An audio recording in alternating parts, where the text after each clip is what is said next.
Hare Jai Jai Ram Krishna Hare Jai Jai Ram Krishna Hare Jai Jai Ram Krishna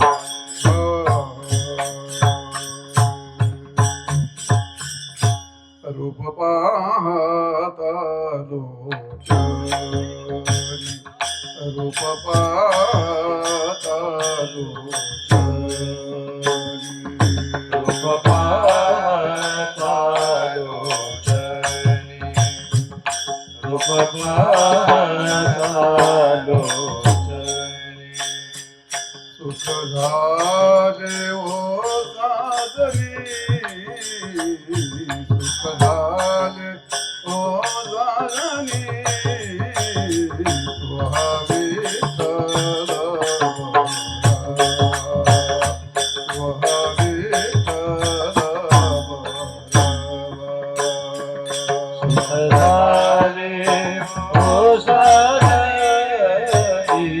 सुख झाले ओ साजनी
म्हणून विठ्ठली आवडी म्हणून विठ्ठली आवडी तुहा विठ्ठल तुहा विठ्ठल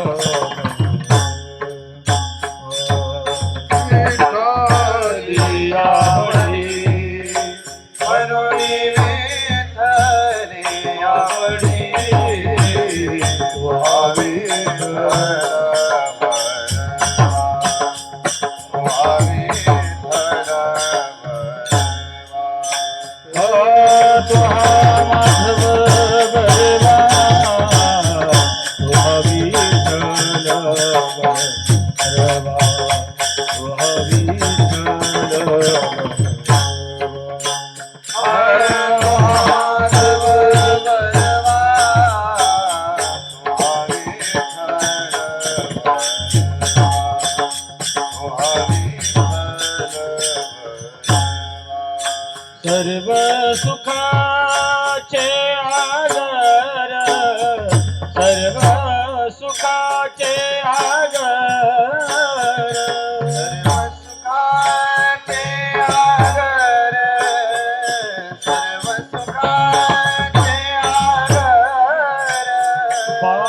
रखुमा देवीवर बाप रखुमा देवीवर तुहा विठ्ठल तुहा विठ्ठल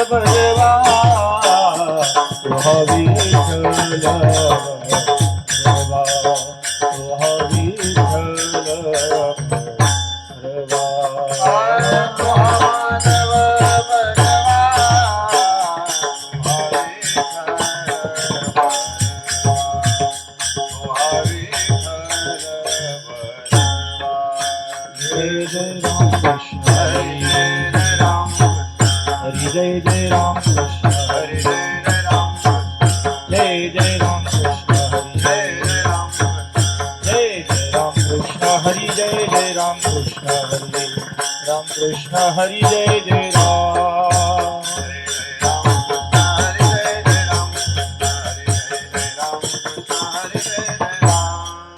जय जय राम जय देव बसे चित्ते त्याची घडावी संगती त्याची घडावी संगती त्याची घडावी संगती देव बसे चित्ते त्याची घडावी संगती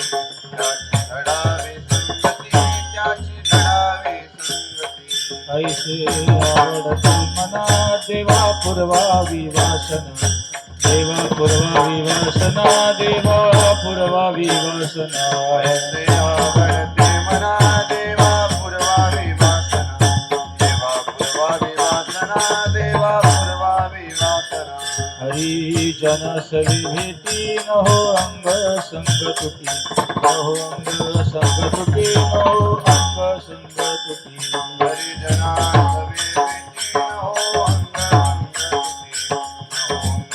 संगती न हो अंग संगती ऐसे आवडते मना देवा पूर्वावी वासना देवा पूर्वावी वासना देवा पूर्वावी वासना ऐसे आवडते मना देवा पूर्वावी वासना देवा पूर्वावी वासना देवा पूर्वावी वासना तुका म्हणे जिने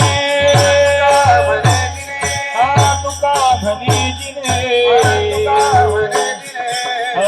तुका म्हणे जिने भले संत संघर्षणे भले संत संघर्षणे भले संत संघर्षणे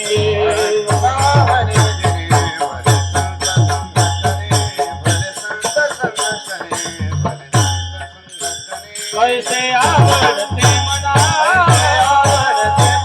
ऐसे आवडते मना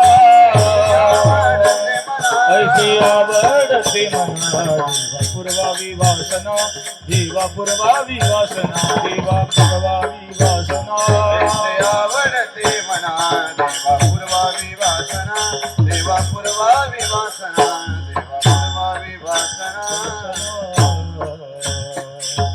गोपाल कुमारी गोपाल कुमारी गोपाल कुमारी गोपाल कुमारी गोपाल कुमारी गोपाल कुमारी गोपाल कुमारी गोपाल कुमारी गोपाल कुमारी गोपाल कुमारी गोपाल कुमारी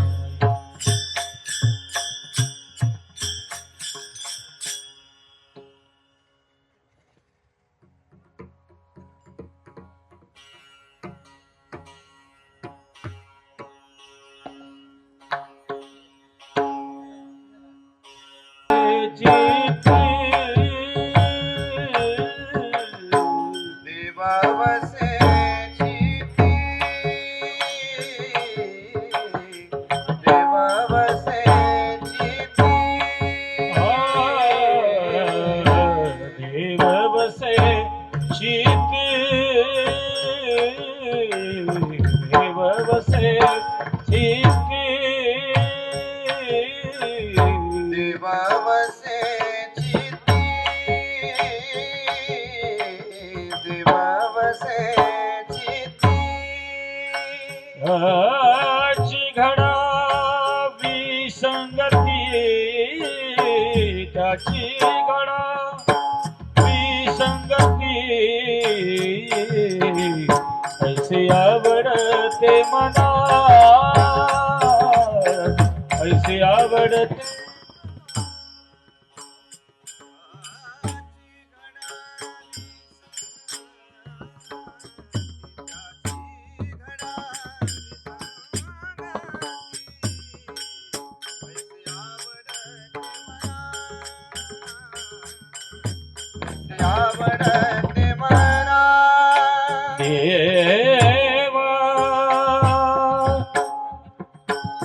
पूर्वावी वासना देवा देवा देवा पूर्वावी वासना हे देवा देवा पूर्वावी वासना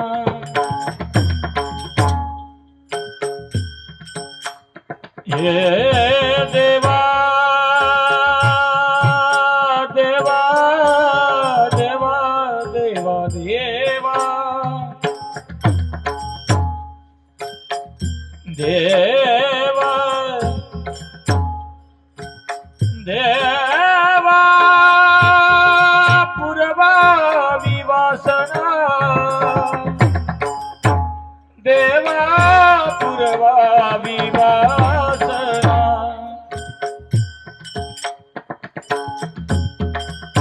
हे देवा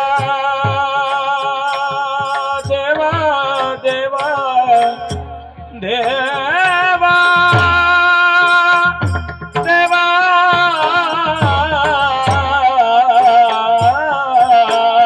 देवा देवा पूर्वावी वासना देवा पूर्वावी वासना देवा देवा पूर्ववी वासना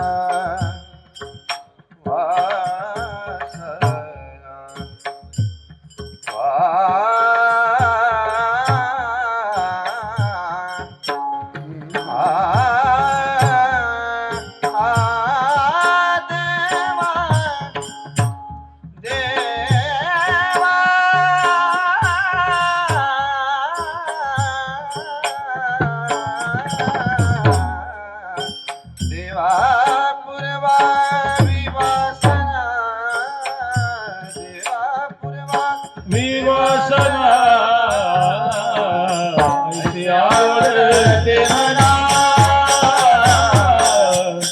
आवडते मला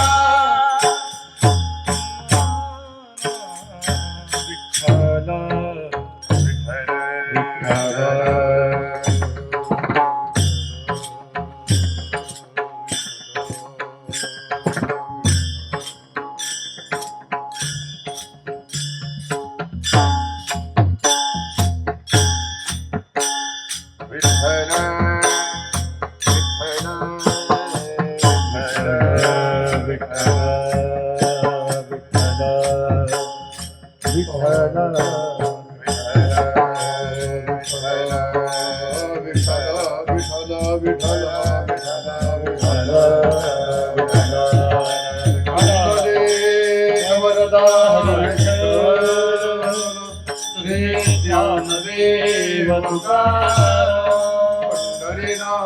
भगवान की जय विठ्ठल विठ्ठल विठ्ठल विठ्ठल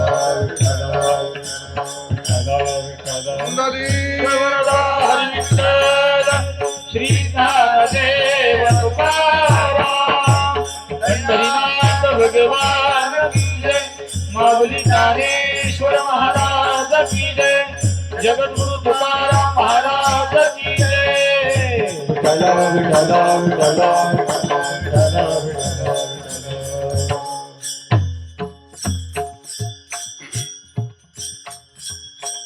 देवसे चित्ती त्याची घडावी संगती ऐसे आवडते मना देवा पूर्वावी वासना हरिजन सवे भेटी न हो अंग संग तुटी ऐसे आवडते मना देवा पूर्वावी वासना तुका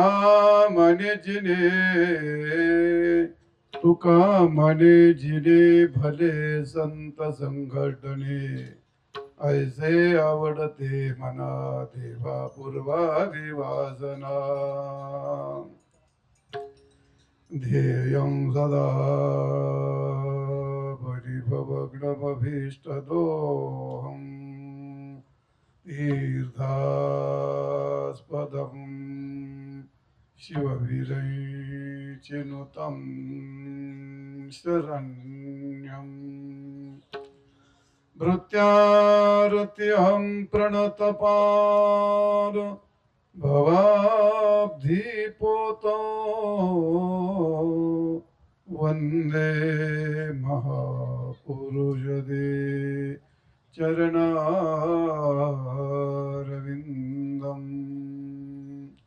श्री श्री संदाजया माता चरणावर श्री संताची माता चरणावरी श्री संताची माता चरणावरी श्री संताची माता चरणावरी हे साष्टांग हे करी दंडवत साष्टांग हे करी दंडवत विश्रांती पावलो सांभाळा विश्रांती पावलो सांभाळा उत्तरी साष्टांग हे करी दंडवत साष्टांग हे करी दंडवत विश्रांती पावलो सांभाळा उत्तरी विश्रांती पावलो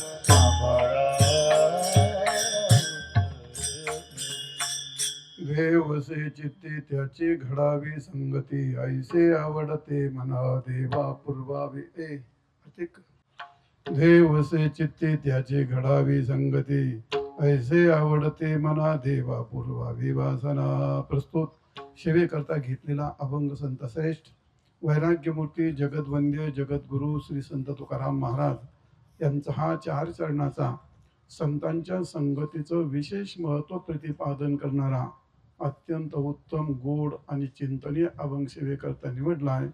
तुकाराम महाराज या अभंगात असं म्हणतात, देवसे चित्ते त्याची घडावी संगती.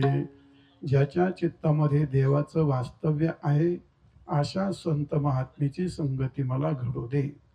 चित्तात वास्तव्य याचा अर्थ ज्याने सगुण रूपाने परमात्म्याला हृदयामध्ये साठवलेला आहे आणि निर्गुण रूपाने ज्यांना आत्मा परमात्मा ज्ञातत्वाने ज्ञात असा झाला आहे, सद्रूप चिद्रूप आनंदरूप असा परमात्मा ज्याने यथोचित जाणलेला आहे आणि सगुण भक्तीच्या रूपाने सगुण परमात्मा ज्याने हृदयात साठवलेला आहे, असं सगुण आणि निर्गुणाचं परिपूर्ण स्वरूप ज्याने जाणलेला आहे त्याला संत असं म्हणतात. त्याला प्रमवृत्तीचे संत असं म्हणतात.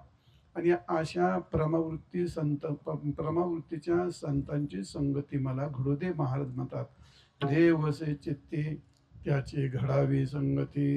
त्यांची संगती मला घडावी अशी माझ्या मनामध्ये इच्छा आहे. एवढी माझी इच्छा तू पूर्ण कर.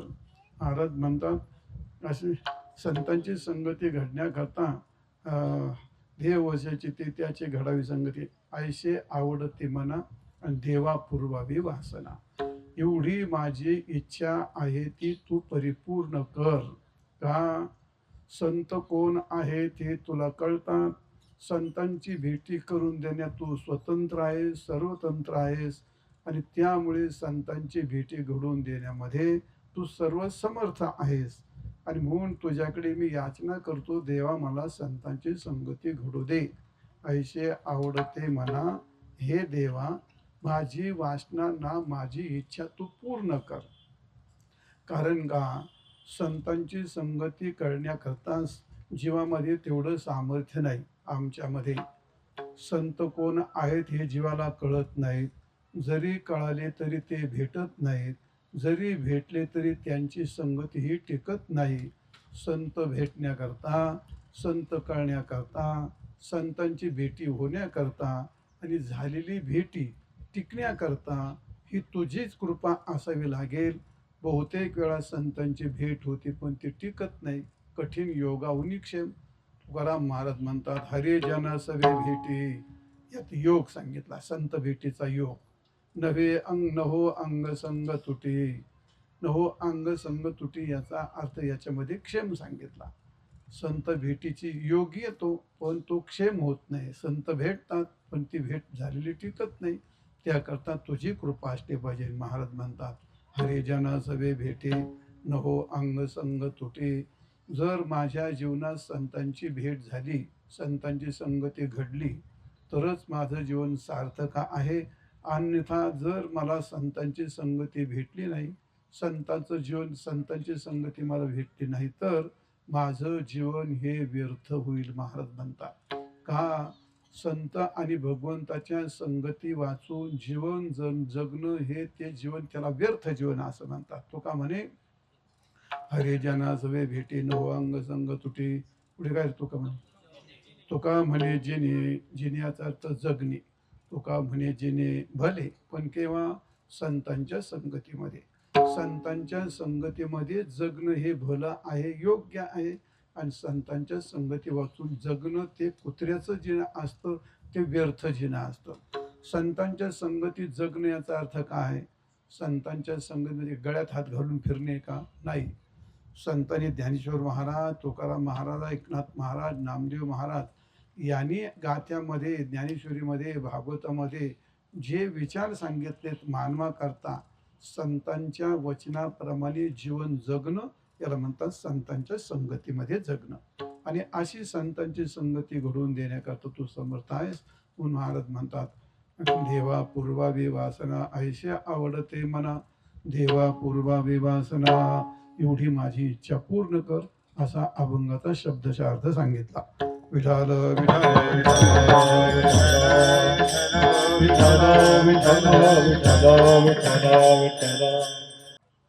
देवसे चित्ते त्याची घडावी संगती ऐसे आवडते मना. देवा पूर्वावी वासना.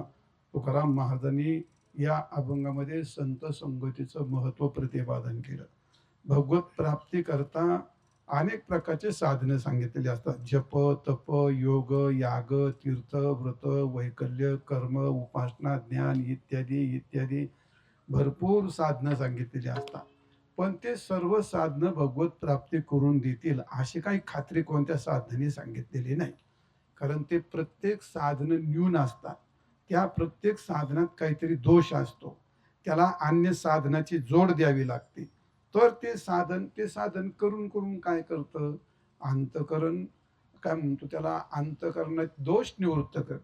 साधनं हे कधीही भगवत प्राप्तीपर्यंत जाऊ शकत नाहीत. मी जेवढी यादी तुमच्या पुढे सांगितली ती. पण सर्व साधनं, सर्व साधनांचा राजा ज्याला म्हणतात, सर्व साधनाचा अंतर्भाव ज्याला म्हणतात त्याला संत संगती साधन असं म्हणतात. संत संगती साधनामध्ये सर्व साधनाचा अंतर्भाव होतो. भागवतामध्ये भगवान उद्धवला सांगतात, उद्धवा काही करता आलं ठीक, नाही करता आलं तरी ठीक, पण एक कर, संतांची संगती कर.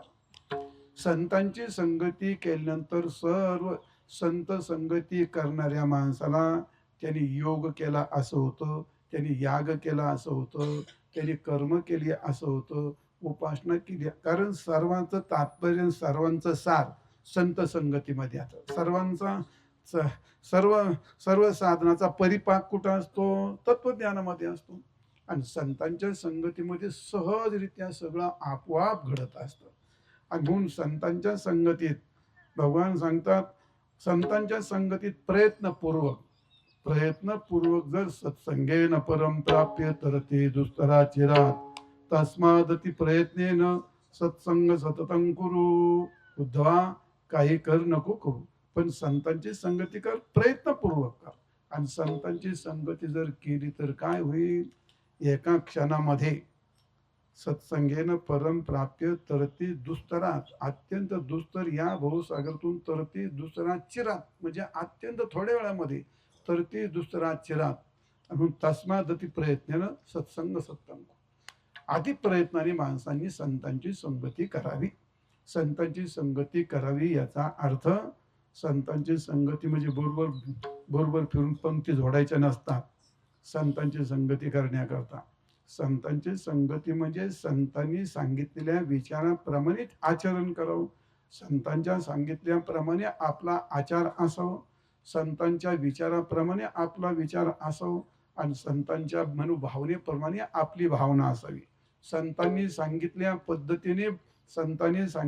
पद्धतीने भक्ती करावी, संतांनी सांगितल्याप्रमाणे तत्वज्ञान समजून घ्यावं आणि संतांनी सांगितल्याप्रमाणे माणसाच्या जीवनात आचरण असावं, सदाचार असावं, याला संतांची संगती म्हणतात. विठाल विठाल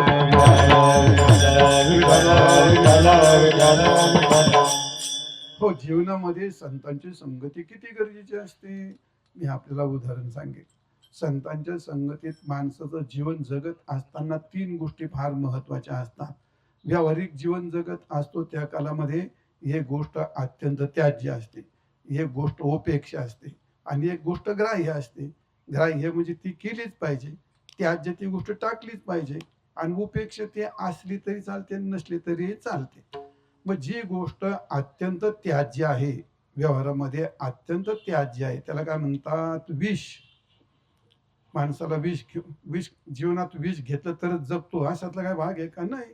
विष खाणे नागावे, जळत घरी न रिगवे.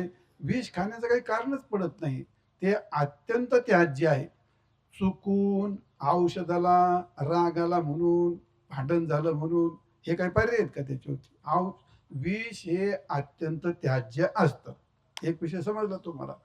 दुसरी गोष्ट, पान, तंबाखू, बिडी, काडी, चहा, कॉफी, कोको कोला, अमक तमक, हे काय असतं? उपेक्षा. काय तुम्ही चहा पिली म्हणजे तुम्हाला महापाप होतं अशातला काय भाग नाही, आणि पान तंबाखू खाली काय तुम्हाला ते काय तरी फारच लई मोठा रोग होतो अशातला काय भाग नाही. खातेत लोक ते, म्हणजे खाल्लंच पाहिजे ना असंही काय नाही. जो खातो त्याच्यावर फार मोठं काय कायदेशीर बंधन आहे अशातला काय भाग नाही. ती गोष्ट उपेक्षा असते. समजलं तुम्हाला? विष गोष्ट या अत्यंत त्याज्य असते. पान तंबाखू उपेक्षा असतं. आणि जीवनामध्ये अन्न, पाणी आणि श्वास हे काय असतं? अत्यंत ग्राह्य. मग असं कधी होतं का? पाणी पाहून कुठं तहान जाते का? नाही. मग पाणी पाहून तहान जात नाही, पाणी प्यावंच लागतं. महाराज म्हणतात, देखून या जीवन जरी जाय तहान, तरी का हे साठवण घरोघरी. जर पाणी पाहून तहान गेली असती तर लोकांचे भांडण, नळ योजना, भानगडी काय करायची गरज नसती. त्याचं कारण काय? पाणी पाहून तहान जात नाही, पाणी हे प्यावंच लागतं. मग अन्नाचा वास घेऊन भूक जाते का? नाही. गेला हॉटेल पुढून आला भाज्याचा वास घेऊन, बायकोला म्हणला भरपूर भाज्याचा वास घेतला, भाडे उपाशीच मरशील तू. वास घेऊन चालत नाही. अन्नाच्या परिमळे जरी जाय भूक, तरी का हे पाक घरोघरी. मग आता पाणी पाहून चालतं का पिऊन? पिऊन. काय पिऊन? पाणी. हा, हे लक्षात ठेवा. नाही तर पिऊ मारलं म्हणजे बा पिऊन चालतं म्हणजे काय हे पिताना तसं नका करू. असं पाणी पाहून नाही चालत, पाणी पिऊन जगावं लागतं. त्याप्रमाणे अन्नाचा वास घेऊन नाही, अन्न हे घ्यावंच लागतं, खावंच लागतं. आणि श्वास कधी घ्यायचा? सोमवारी, मंगळवारी, अमावस्या, पौर्णिमेला. तसं जमतं का? ते मरण ना तो. मग जसं अन्न, पाणी, श्वास हे जीवन जगण्याकरता अत्यंत ग्राह्य. जीवन जगायचंच असेल तर विष अत्यंत त्याज्य, आणि जीवन जगायचं असेल तर पान तंबाखू हे उपेक्षा. समजले 3 विषय? तसं परमार्थामध्ये एक गोष्ट अत्यंत त्याज्य आहे, एक गोष्ट उपेक्षा आहे आणि एक गोष्ट अत्यंत ग्राह्य आहे. विठाल विठाल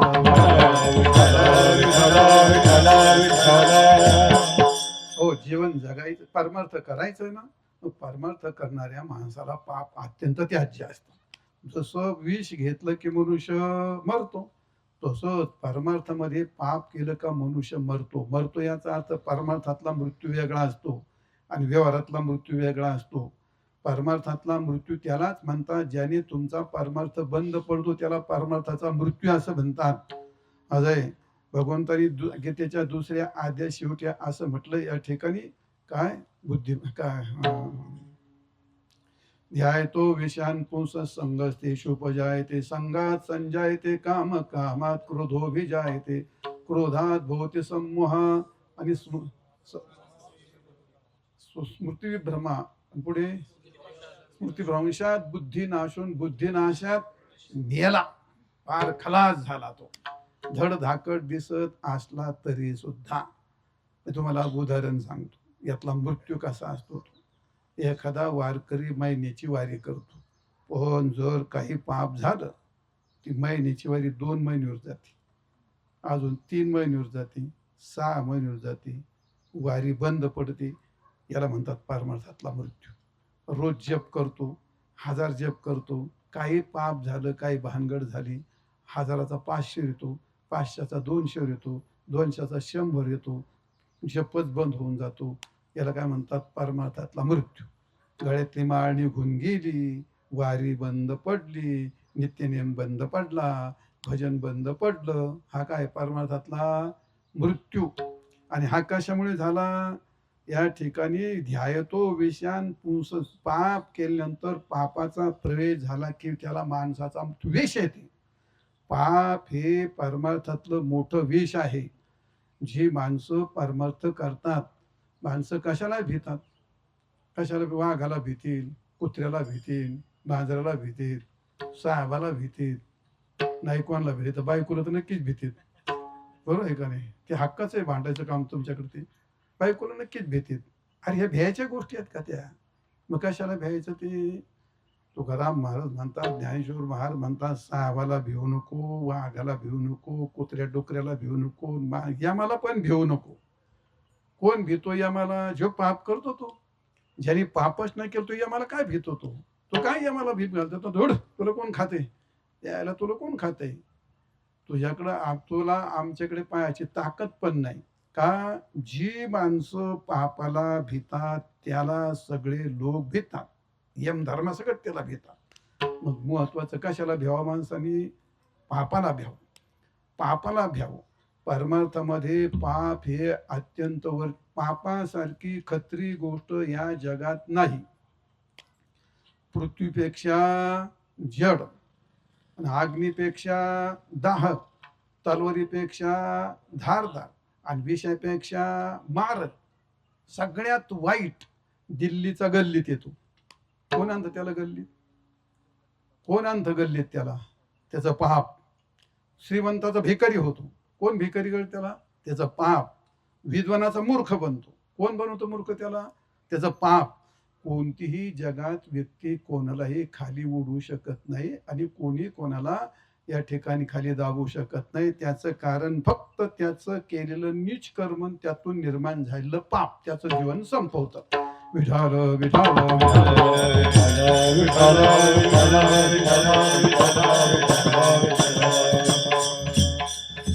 आणि म्हणून जीवनामध्ये पाप हे अत्यंत त्याज्य. कशाप्रमाणे? जसं जीवनामध्ये विष अत्यंत त्याज्य असतं, तसं जीवन जगण्यात विष अत्यंत त्याज्य असतं, तसं परमार्थ करण्यामध्ये माणसाला पाप अत्यंत त्याज्य असतं. परमार्थ करायचं म्हणजे काय करायचं? परमार्थ करायचं म्हणजे काय करायचं? मग पाप करायचंय, पाप सोडायचंय का पुण्य करायचंय? तुमचं काय मत आहे महाराज? तुमचं काय मत आहे? पुण्य करायचंय का पाप सोडायचंय? माणसाला भूत काय, तो पुण्य करतो. कशाला पुण्य करतो? अरे पुण्य कशाला करतो? पुण्य करायचा विशेष नसतो, पुण्य करावं लागत नसतं. जी गोष्ट स्वयंसिद्ध असते ती का करता तुम्ही? आपण भजनाचे थाट करतो, माळीचे थाट करतो, कीर्तनाला लई उताड येतो, लई दुनिया उलट्या पालथ्या उड्या मारतो, पूजाच काय करतो, सगळं ढोंग काय करतो, अरे सगळं करतो. अरे पण वाईट किती सोडलं ते बघ ना. हे करण्यापेक्षा वाईट सोडलं की चांगलं सिद्धच असतं. आणि म्हणून परमार्थ करण्यापेक्षा वाईट किती सुटलं, परमार्थ करण्यापेक्षा पुण्य करण्यापेक्षा पाप किती सुटलं. परमार्थ करायचं होत होतो परमार्थ. तुम्हाला उदाहरण सांगतो. विठाल विठाल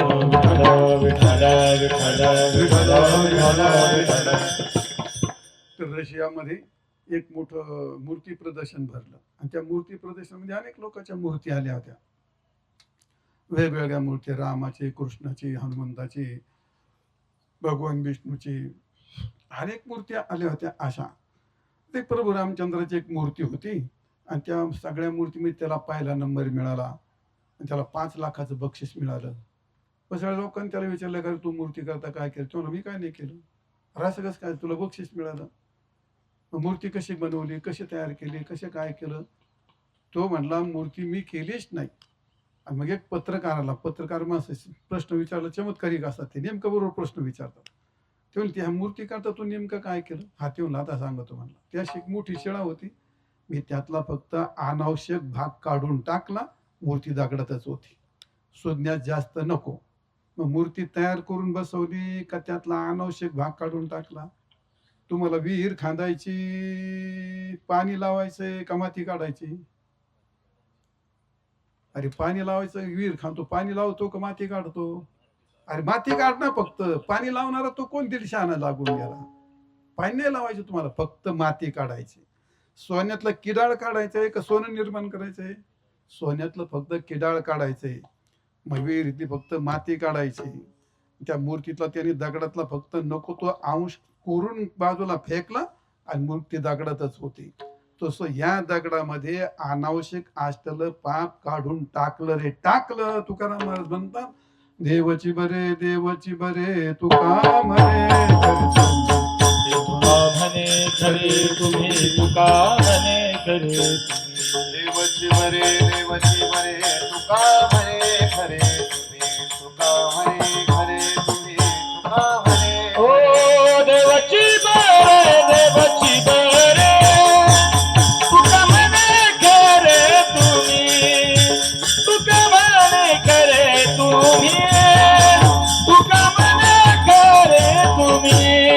देवाची बरे तुका म्हणे खरे तुम्ही, तुका म्हणे खरे तुम्ही तुका म्हणे खरे.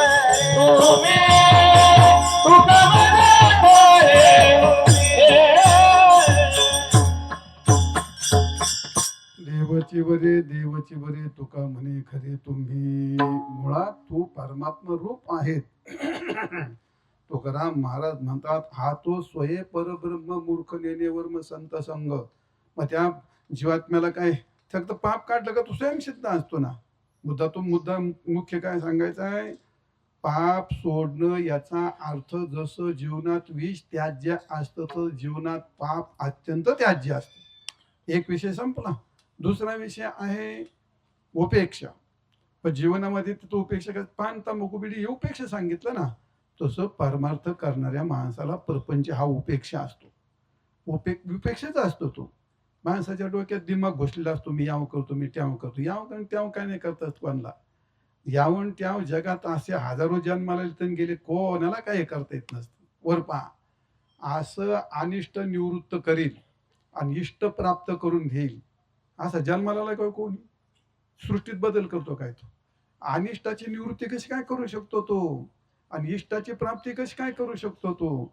आणि जर इष्टाची प्राप्ती त्याच्या हातात असती आणि अनिष्टाची निवृत्ती जर त्याला करता आली असती, कोणी दुःखी राहिलं असतं का? कोणी भिकारी राहिलं असतं का?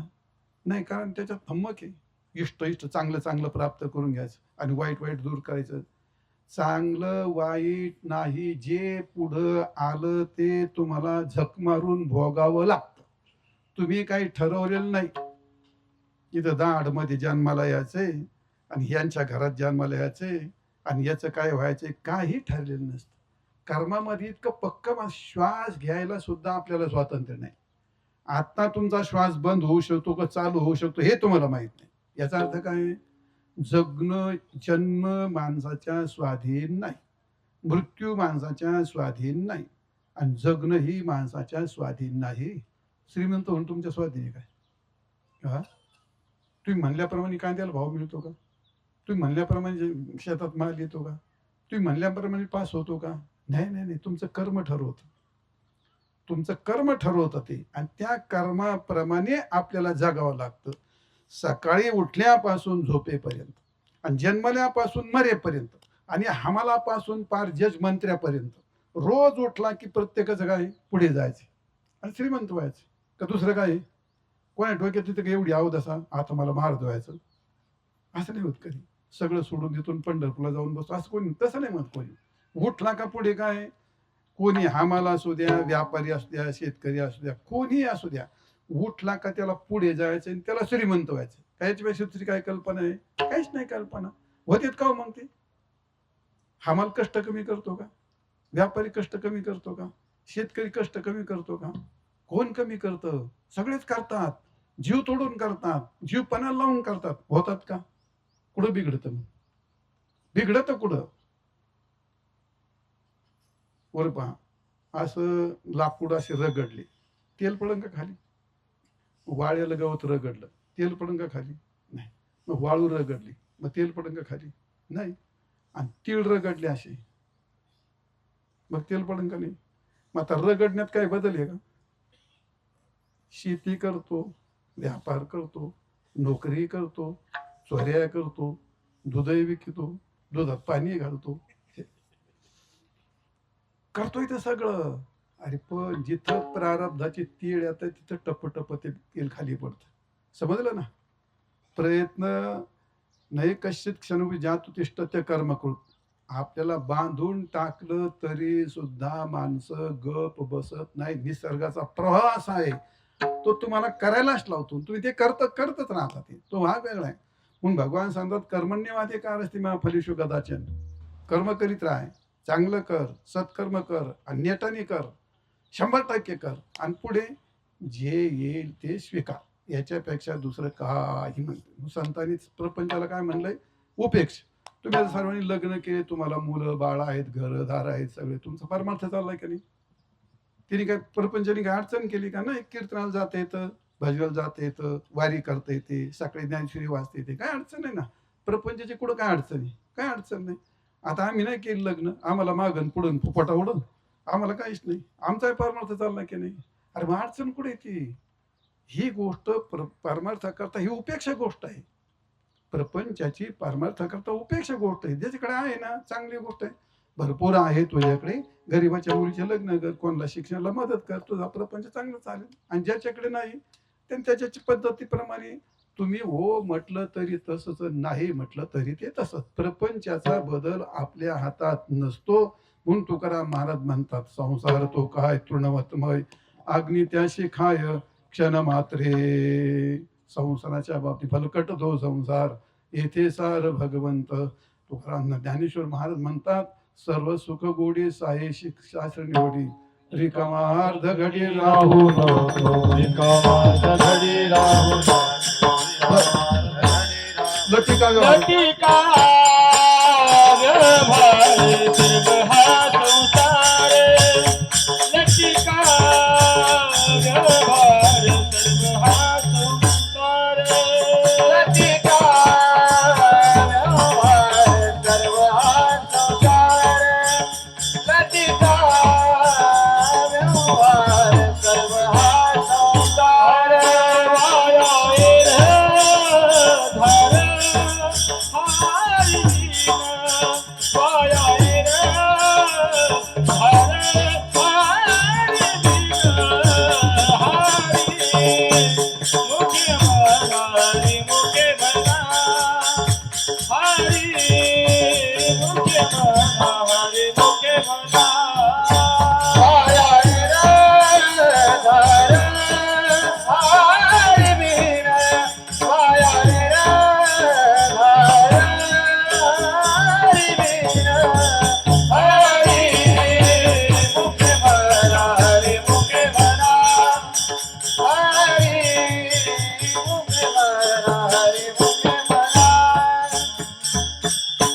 लटिका व्यवहार सर्व हा संसार वाया झार.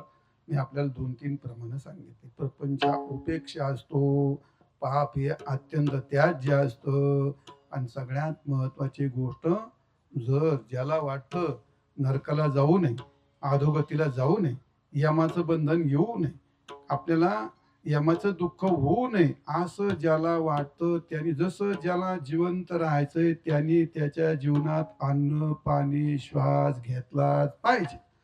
तसं ज्यांना भगवत प्राप्ती व्हावी वाटते, आपल्याला सद्गतीला जावं असं वाटतं, त्यांनी त्याच्या जीवनामध्ये संतांची संगती केलीच पाहिजे, केलीच पाहिजे, केलीच पाहिजे. अभंगाच्या पहिल्या चरणामध्ये देव वसचिती, देव वसचिती, देव वसचिती, देव वसचिती, देव वसचिती, देव वसचिती, देव वसचिती, देव वसचिती. ओ त्याची घडावी सगाती, त्याची घडावी सगाती, ऐसे आवडते मला, ऐसे आवडते मला, त्याची घडावी सगाती, त्याची घडावी सगाती, ऐसे आवडते ऐसे आवडते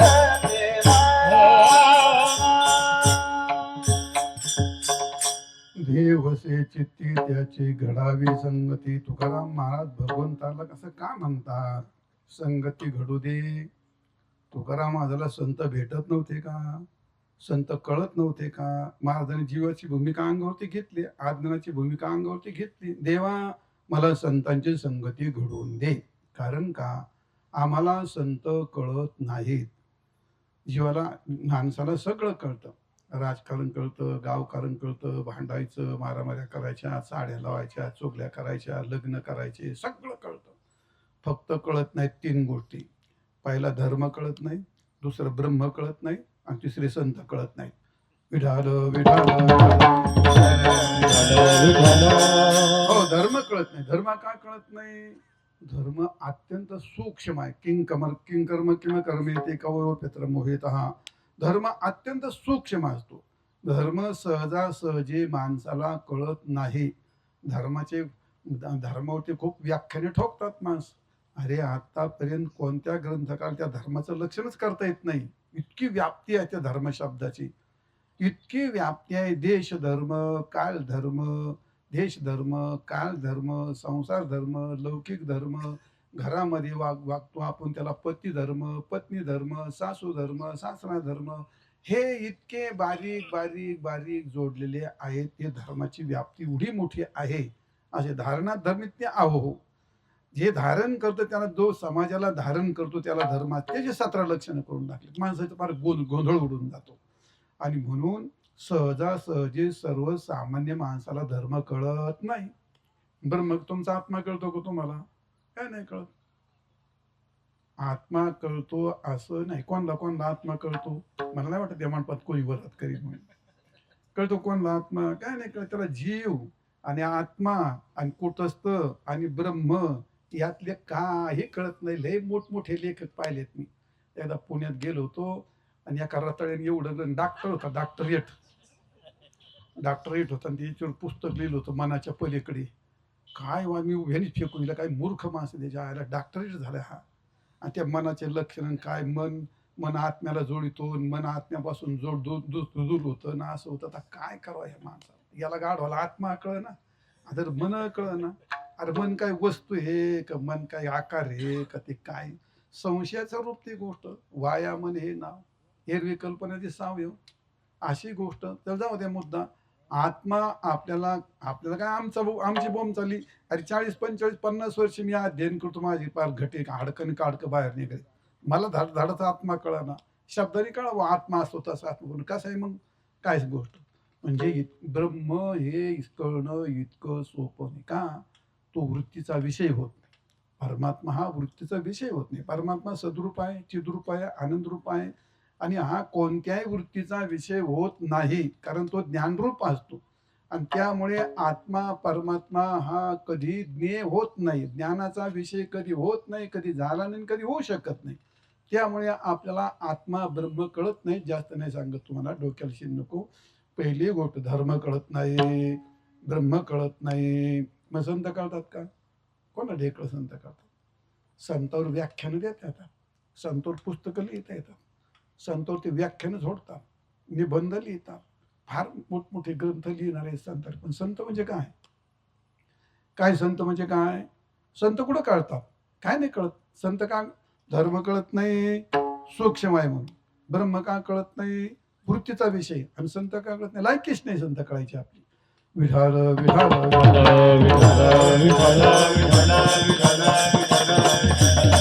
हो तुकाराम महाराज, संतांचा महिमा तो बहु दुर्गम. आणि पुढे, अरे शब्दाचे शिंतुडे उडवल्याने काही होत नाही, लेण्याने काय होत नाही. व्याख्यानं जोडलेली काय होत नाही. संतांचं संतत्व कळण्याकरता अशी गोष्ट होत नाही कधी. तुकाराम महाराजांना एक उदाहरण दिले.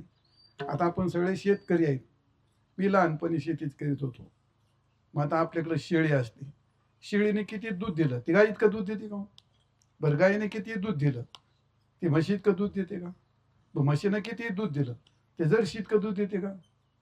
जर येड जनावर पुढून पितं आणि खाली सोडून त्याच्या आयला वगैरे उकळून आणले ते सगळे माणसं धेडायला लागले. ते काय येतं आता, काय विलाज नाही त्याला. ते आलं येतं खर्च आलं त्याचा.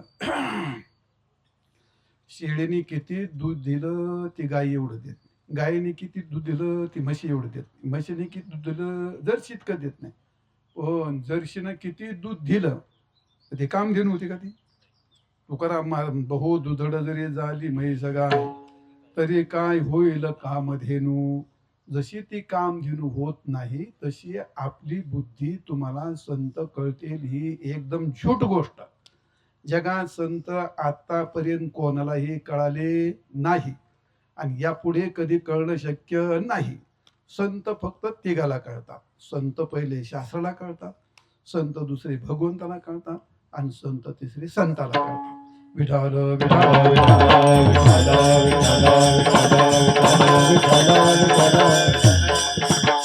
तुकाराम महाराज म्हणतात, भक्ताचा महिमा. भक्ताची का दुसरे कोणी? अरे भक्ताचा महिमा भक्तच जाणतात, दुसऱ्याला कोणाला जाणता येत नाही. संतांचा महिमा हे संत जाणतात. मग आता आपल्याला जाणता येईल का नाही? नाही, शक्यच नाही गोष्ट. जीवाला संतांचं संतत्व कळत नाही. का कळत नाही? वर पहा माझ्याकडे किती मनुष्य चतुर झाला, तुमसारखा BA MA झाला, अजून काय डॉक्टरेट झाला, माझ्यासारखा शास्त्री पंडित झाला, त्याला जगत किती कळतं? एवढंच कळतं त्याला. कानाने शब्द कळतो, नेत्राने रूप कळतं, त्वगिन्द्रियाने स्पर्श कळतो, जिभेने रस कळतो, नाकाने गंध कळतो. झाली का नाही एवढी अक्कल? मला तुम्ही सांगा. मग आता शब्द म्हणजे संत आहेत का? जर संत हे शब्द असते तर कानाने निर्णय घेतला असता हे संत आहेत आणि हे संत नाहीत. बरोबर आहे का नाही? म्हणजे शब्द म्हणजे संत नाही, शब्दापेक्षा संतांचं संतत्व वेगळं असतं. बस तसं स्पर्श म्हणजे संत आहेत का? संत असे चापले म्हणजे कळतात का हे संत आहेत? असं काय नाही, स्पर्शाचा काही विषय येत नाही. नंबर 3, रूप म्हणजे संत आहेत का? जर रूप संत संत तुम्ही सांगता काळा गोरा खोजा ठेंगणा भगव पांढरं अमकं तमकं हे सगळं सांगू शकता डोळ्यांनी. पण डोळा हा संतांचा निर्णय घेतो का हे संत आहेत आणि हे संत नाहीत? डोळ्यासारखं फसवतं जगात कोणीच नाही. मग डोळा संतांचा निर्णय घेतं का? नाही. कान निर्णय घेतं का? नाही. शब्द 100% नापास, रूप नेत्र 100% नापास. मग आता रसनेंद्रिय संत कळतात का? आणि रसनेंद्रिय संत कळाले असते काही साधा घोटाळा झाला असता काय? लोक म्हणले बाबा चला बाबा चाटायला. कोणी आला का बाबा चाटायचा? काय तुम्ही संत आहे का नाही पाहतो. कोणी आली का चाटासाठी म्हणजे बुवाच्या अंगाला कातड शिरत नाही होत. मग आता नाकाने संत कळतात का? नाकाने गंध. आणि नाकाने जर संत कळाले असते तर मग कोणी आला बाबा जो का कुत्र्यासारखी हुंगायचीच गोष्ट झाली असती. अरे ते का नाकाचा विषय नाही भल्या माणसा, ना नेत्राचा विषय नाही, ना रसनाचा विषय नाही, ना तो शब्दाचा विषय नाही. संतांचं संतत्व हे इंद्रियाच्या आतीत असतं. मग संत केव्हा कळतात? एक बाई शेजारच्या घरातली मोठे मोठे रडायला लागली, तिचं लय पोट दुखायला लागलं, अमकं तमकं. आणि मग ती मुलगी म्हणली आई काऊन रडते का? ती म्हणली अरे तिचं लय पोट दुखत. आणि त्याचं काय होतं? माझं नाही का दुखत होतं का पोट? का मी नाही का हिरवी मिरची खाल्ली? बाई हिरवी मिरची खाल्ल्याचं पोट वेगळं आहे आणि तिला बाळणपणाच्या काळात चालल्या त्या वेगळ्या आहेत. ती गोष्ट मग ती म्हणली मला काय तू नकोस चिंता करू, तू ज्या दिवशी ते होशील तेव्हा तुला ते कळेल. तसं तुकाराम महाराज म्हणतात संत कोणाला कळत नाहीत आणि तुम्हाला कळायचे असले त्या दिवशी तुका म्हणे अंगे व्हावे ते आपण. तेव्हा ते हरीचं महिमान येईल कळो, तरीचं महिमान येईल कळो, तरीचं महिमान येईल कळो. तुका म्हणे अंगी व्हावे ते आपण, तुका म्हणे अंगी व्हावे ते आपण, तरीच महिमान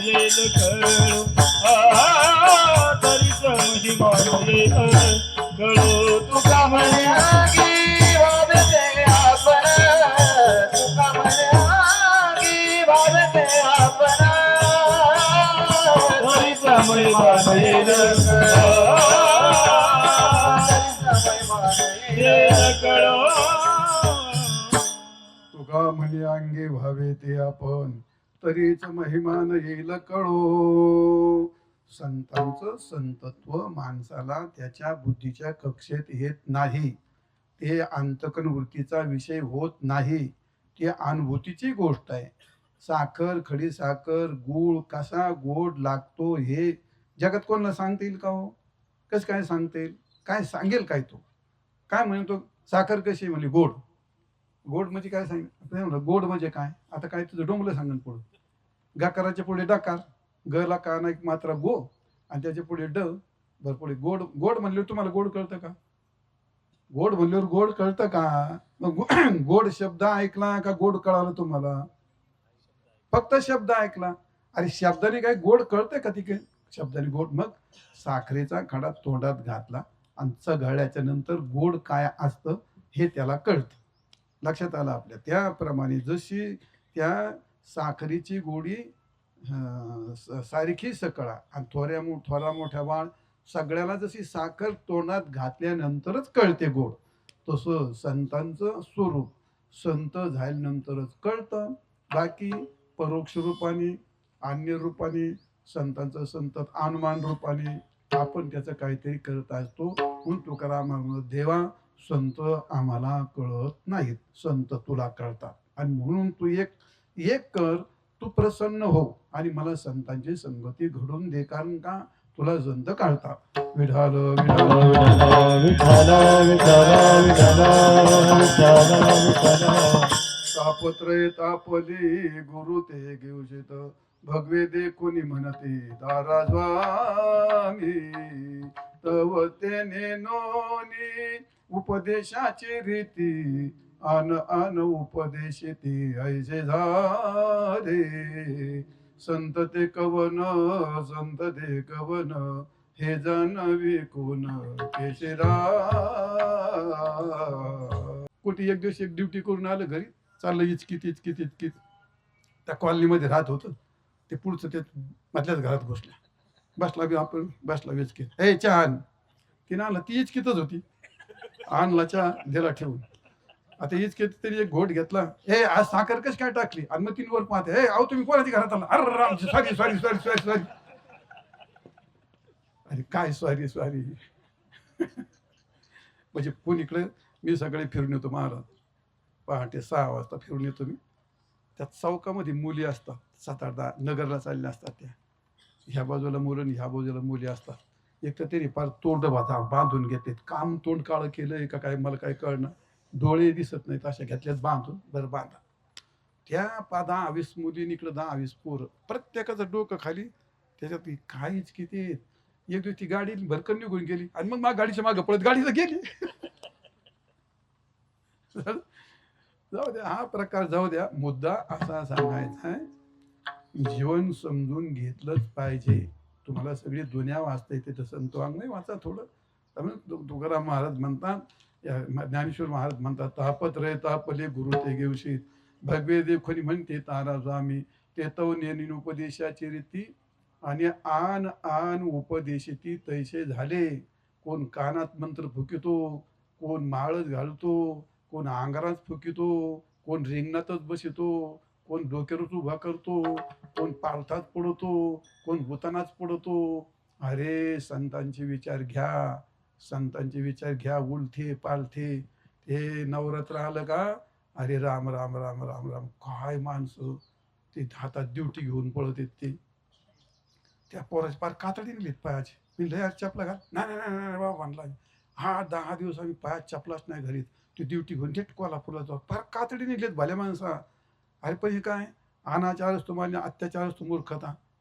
अरे हे संतांनी सांगितलं का? हे ते शरीराला काय घेणे? तू परमार्थ करतो का तमाशा करतो? त्याला काय घेणे शरीराला? ते तुला परमार्थ करायचा आहे ना, त्याच्याकडे जरा लक्ष दे ना तू. पण ते नाही. हा विचार असे अनाचार असतो मालिन्य, अत्याचार असतो, मूर्खता. ही गोष्ट अशी घडते. आन उपदेशी ते तैसे झाले. ते आमच्या तिकडे एक येते, ते मुतानं पडून छातीवर घट बसवला. आता त्याला मुत आल्यावर काय करावं? ते मुतायचं मी काय करावं आता? ते अरे काय हे मूर्खासारखं, तिकडे काय कुठं साताऱ्याकडे गाव आहे, ते सगळे गावामध्ये 9 दिवस एका पायरीच उभं राहायचं. आता काय ताफ आहे बाबा हा देव. अरे यांनी काय होतं, एक पायर उभं राहा नाही तर मुडकीवर उभं राहा, त्यांनी काय होतं. हे बरं पहा, देशांतर वेशांतर भाषांतर यांनी काही होत नाही. परमार्थ वृत्त्यंतर, अवस्थांतर, वृत्ती बदला, विचार बदला, प्रपंच सोडायचा. हे काही संत तुकाराम महाराजांकडे पाहणारे, त्यांचा पोशाख तसाच आहे, त्यांचं घर तसंच आहे, बायको तशीच आहे, नामदेवाचं घरदार तसंच आहे, त्यांची लेकरं बाळ तशी, सावता महाराजांचं तसंच आहे, सगळे संत गोरबकाकाचं तसंच आहे, जनाबाईचं तसंच आहे. हे भौतिक जीवन न बदलता आपली भावना आणि भक्ती बदलणं, यालाच परमार्थ म्हणतात. विठाल विठाल विठाल.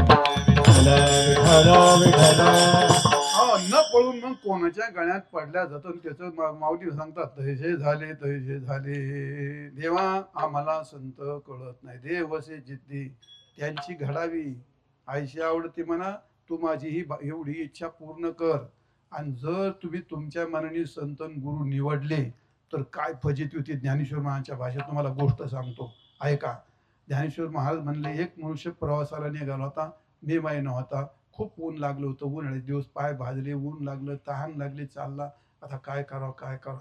एक चिंचे झाड होतं, सावलीला बसावं म्हणून. पण रस्त्याकडे त्याला एवढं फळाचं झाड दिसलं, असं मोठं, अशी मोठी मोठी गुबगुबीत फळं घेतली, वटीत आला, जिंजे झाडाखाली बसला. आता म्हणलं, फार एवढे फळं खाल्ले का आपली तहान भूक भागणारी. त्यांनी पहिलं फळ फोडलं. फळ काय होतं ते, रुईचं. रुई माहिती आहे तुम्हाला, रुई ते फोडल्यावर काय नाही का त्याच्यात, हा म्हातारी डोक्यात अजून म्हातारी रे बाबा. म्हातारी झाली तरी माणसं म्हातारीला सोडायला तयार नाहीत. पण खरं आहे, पण त्याला म्हातारीच म्हणतात आपल्याकडे, त्याला म्हातारीच म्हणतात. मग आता मला सांगा, पहिलं फळ फोडलं म्हातारी, दुसरं फोडलं तरी, तिसरं फोडलं तरी, 25 फळं फोडले, सगळ्यात म्हातारीच निघली, एकात पण म्हातारा निघला नाही. दृष्टांत फार मार्मिक आहे. माऊली सांगतात, कोणी एके प्राणी प्रवासी पिढीला, कोणी एके प्राणी क्षुधेने पिढीला, म्हणून जोडे तोड गेला. खाऊ बैसे तो नुसतीचे रोटीवडे, ठकले बापुडे तैसे झाले. फसला, फल नसताना फलत्व बुद्धी झाली, फसला. उठला आणि चालायला लागला. चांगलं मोठं गाव आलं, दिवसभर दमला, थकला, भूक लागली, गेला, मंदिर दिसलं, झाडं दिसले, निवांत गेला, बसला. आणि मग आता लय थकवा आला, तर काय करावं. एका सज्जन ग्रस्ताला विचारलं, बाबा रे मला लय थकवा आला, तर काय करू. तो नका नाही, एखादं तेल घ्या, अंगाला चोळा, झोपा, तुमची विश्रांती होईल. तर वाटलं बाई कोणी पाणी देईना, तेल कोण देईल आपल्याला. पण त्याच्या सुदैवाने जो ज्या झाडाखाली बसला ते झाड होतं बिब्याचं. टपकन त्याच्या पुढे बेबा पाडला खाली. त्याने घेतलं आणि फोडलं, त्यात तेल निघालं. अरे वा, मला जवळच काम झालं. बेबा माहिती ना तुम्हाला, यास एवढा असतो तो. आता एवढा म्हणतो लोकांनी मुटकी हरवली, कायच तुमच्या पुढे कीर्तन करावं. छोटा असतो, एवढा असतो. कसा असं पांढरा काळा, काळा मूर्ती लहान पण कीर्ती तसे काय माणसं बिब्यासारखे असतात. कुठंही गेला का उतलाच, कीर्तनात गेला तरी उततो, कोणाच्या लग्नात गेला तरी उततो, एखाद्या पार्टीत झाला का ती पार्टी चित्तच केली पाहिजे तरी. पार्टीतही गेला तर उततो, लग्नातही उततो, सप्त्यातही उततो, सुपारी फळ. कुठं बिब्यासारखे माणसं कुठं उततील याचा भरोसाच नाही. तसं तो बिबा असा आहे, त्याच्यात सुई घातली ना महाराज, असं नुसतं टोक टेकवर ना कातड्यावरती 4 तास एवढा चट्टा घेऊन उठते ते बिब्याचं, एवढं जे आलाय ते. मग त्यांनी ते बरेच बिबे जमा केले, फोडी वाटीत तेल घेतलं, मस्त अंगाला मर्दन केली, नखापासून डोक्यापर्यंत, निवांत झोपला. आता कशी काय झाली असं विश्रांतीची. राम राम राम राम, फार गडबम चित्त गडबम सुजला सारखा. माऊली म्हणतात, कोणे के प्राणी प्रवासी पिढीला, स्नेहाळू देखीला बेबवा तो, तयाचे ते स्नेह लाविता अंगी, सुजला सर्वांगी तैसे झाले. तैसे झाले. फळाचा एक दृष्टांत आहे, बिब्याचा एक दृष्टांत आहे, 2 दृष्टांत, तिसरा सांगायचं संपलं. मग आता फळाजवळ गेला आणि फसला, बिब्याजवळ गेला आणि उतला. आता उठून चालायला लागला रस्त्याने. त्याच्या दुर्दैवाने इकडून पावसाची पाळी आली. आता पाऊस म्हणलं का कोणाला ते घुसतो कुठंतरी, इकडं घुस तिकडं घुस. घोसला एका जाळी माहिती आहे ना तुम्हाला? हा शेतकरी जाळी माहिती, जाळी असं छोटं झाड असतं ते. इकडे इकडे पाहता घोसला जाळीमध्ये, जाळीत होती अस्वल. अस्वल माहिती तुम्हाला? अस्वल, अस्वल तुमच्या घरातली नाही, ती जाळीतली सांगतो. आता अस्वल उठल्या, ती अस्वल उठली खडबडून उठली. आता ते काय करेन, याचे मुके घेईन का? भारे बाबा रे, बरं आलास. मग काय करेल ते आता? अहो याचे नाक कान तडतडा तोडले त्यांनी. ज्ञानेश्वर महाराज म्हणतात, कोणे घे प्राणी पिढीला असे झडे, म्हणून गेला तो पहिलं झाडी. खा खा ते उठली अस्वल लवड सवडीन, नाक कान तोडी तैसे झाले, तैसे झाले, तैसे झाले, तैसे झाले. दृष्टांत संपला. वरपा फल नसताना रुईच्या फळावरती त्याची फलत्व बुद्धी झाली आणि फसला की नाही. समजलं? संत नसताना एखाद्या बाहेरच्या देखाव्याला तुम्ही बोलता. हा, महाराज नसताना, संत नसताना संत वाटतो आणि फसवा होतो की नाही. आता हे फसवे, हे महाराज म्हणत होते त्यांना, अरे ते महाराज आम्ही काय हजाम आहेत का काय? आम्ही मेलो अभ्यास करू वाऱ्या करू. ते महाराज त्यांची पूजन फेजन आता आम्हाला लोक तुडून चाललेत. बाबा माग होता आम्हाला तिकडे बाबाकडे जायचं होता काय. आमच्याकडे आले होते एक बारा, मी बसलो होतो तिथं, त्यांचं नाव नाही सांगत तुम्हाला. जेव्हा लोकांनी गर्दी केली मला तुडून चालले तिकडं. हो बाजूला सगळं आम्हाला ते महाराजची तारीख घ्यायची. ते महाराज जेव्हा शिवाय त्या आयला भाडे म्हणले, ते महाराज मी त्यांना पाहून घाबरतोय, तुम्ही त्यांना तुडून चालले इकडे पण फळ माझी तारीख घेतो. ते बीडचे महाराज आहेत, कोणाला ओळखून घ्या तर घ्या, जाऊ द्याचं. मग आता असा प्रकार झाला.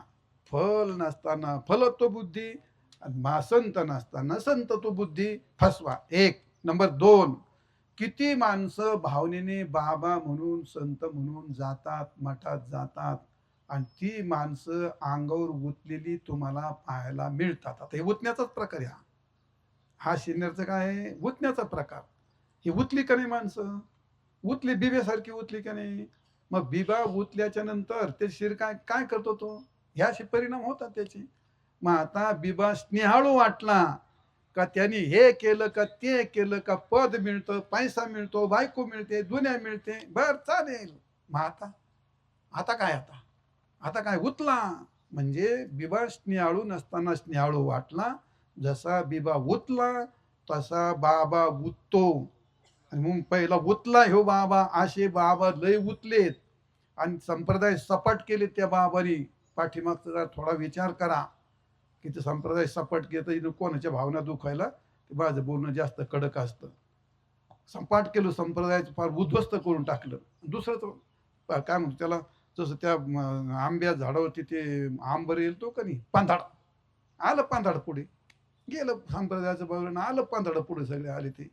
म्हणजे हे अंगावरती उतल्याची गोष्ट आहे. आणि तिसरी गोष्ट, जेव्हा जाळीत गेला त्याचं अस्तित्वच नष्ट झालं की नाही. तसे पती पत्नी बाबाकडे जातात, मोठ्या प्रेमाने साधी बोळ म्हणून सेवा करायला जातात आणि त्यांचं अस्तित्वच नष्ट होतं रे. मग हे मी सांगितलंय का तुम्हाला? ज्ञानेश्वर महाराज सांगतात. ज्ञानेश्वर महाराज सांगतात, जर तुम्ही तुमच्या मनाने बुवा बाबा ठरवताल तर रुईच्या फळासारखे फसताल, बिब्यासारखा तुमच्या अंगावर उतेल आणि त्या आसोलीसारखं तुमचं अस्तित्व नष्ट होईल. म्हणून तुकाराम महाराज, देवा मला संत नाही कळत, संत कळणं माझी योग्यता नाही. म्हणून देवसे जिद्दे त्याचे घडावे संगती, तू संत कोण आहेत मला कळून दे, आणि तुझ्या कृपेने मला संत कळतील आणि तुझी त्यांची संगती मला घडेल. विठाल विठाल